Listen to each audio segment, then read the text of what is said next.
Hello friends, मेरा नाम अजीत कुमार झा और इस वीडियो में हम लोग एसएचएम का ऑब्जेक्टिव क्वेश्चन कर रहे हैं, वो भी एचसी गर्मा से। तो हम लोग क्वेश्चन नंबर 15 पे पहुंच गए हैं। तो क्वेश्चन नंबर 15 है, two bodies A and B of equal mass, दो बॉडी है ए और बी जिसका मास क्या है तो इक्वल है, are suspended from two separate massless spring of spring constant K1 and K2 respectively if the bodies oscillate vertically such that their maximum velocities are equal। Means दो string है, means एक string ये हो गया, एक string ये हो गया, ठीक है, एक स्ट्रिंग ये हो गया, ये ऐसे ऐसे, ये मास मान लो m हो गया, ये ऐसे ऐसे ऑसिलेट कर रहा है, ऊपर जा रहा है फिर नीचे आ रहा है, ये इसका मीन पोजीशन।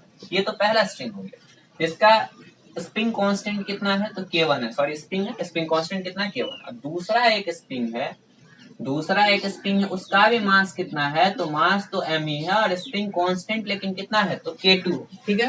तो two bodies A and B of equal mass are suspended from two separate massless spring of spring constant K1 and K2 respectively if the bodies oscillate vertically such that their maximum velocities are equal।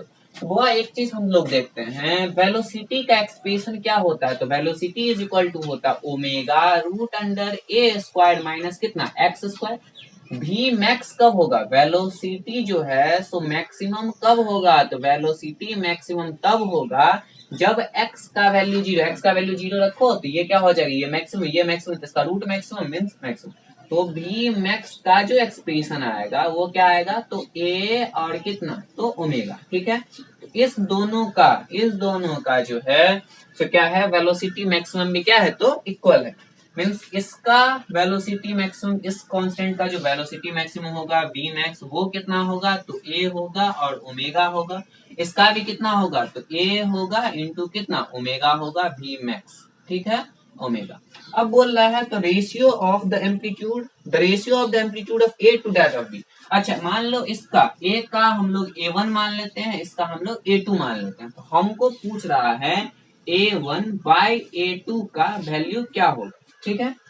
तो पहले हम लोग start करते हैं, मान लो इस दोनों का वेलोसिटी वी मैक्स क्या है इक्वल है जो हम लोग को दिया हुआ, means A1 into omega is equal to कितना होगा A2 इंटू कितना ओमेगा। और एक चीज यहाँ देखो, अगर फोर्स F बराबर होता है कितना माइनस के एक्स, तो F को हम लोग एम ए लिखते हैं, वो कितना होगा minus K X, A is equal to कितना होगा माइनस के बाई एम इंटू एक्स। इसी को हम लोग क्या लिखते हैं, ए को हम लोग ओमेगा स्क्वायर एक्स लिखते हैं, और तब omega square is equal to कितना हो जाएगा तो के बाय एम हो जाएगा। Omega square is equal to K by M, तो ओमेगा इज इक्वल टू कितना हो जाएगा तो रूट के बाय एम। तो A1 into omega is equal to कितना तो रूट कितना के बाय कितना तो एम, मास ऑफ कितना ए बाय इसका K1 की क्या है, इसका K का वैल्यू कितना K1, वैसे यहाँ कितना हो जाएगा A2 इंटू कितना इसका, ये भी हम लोग रूट में लेंगे तो क्या हो जाएगा K2 बाय कितना तो एम बी।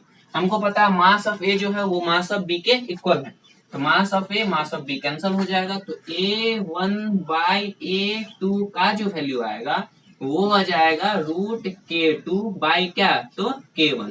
तो ये मेरा क्या हो जाएगा आंसर हो जाएगा। ये कौन सा आंसर है तो रूट K2 बाई K1, ये मेरा डी मेरा ऑप्शन हो जाएगा, ठीक है। तो ये भी आपको समझ आया होगा। Thank you.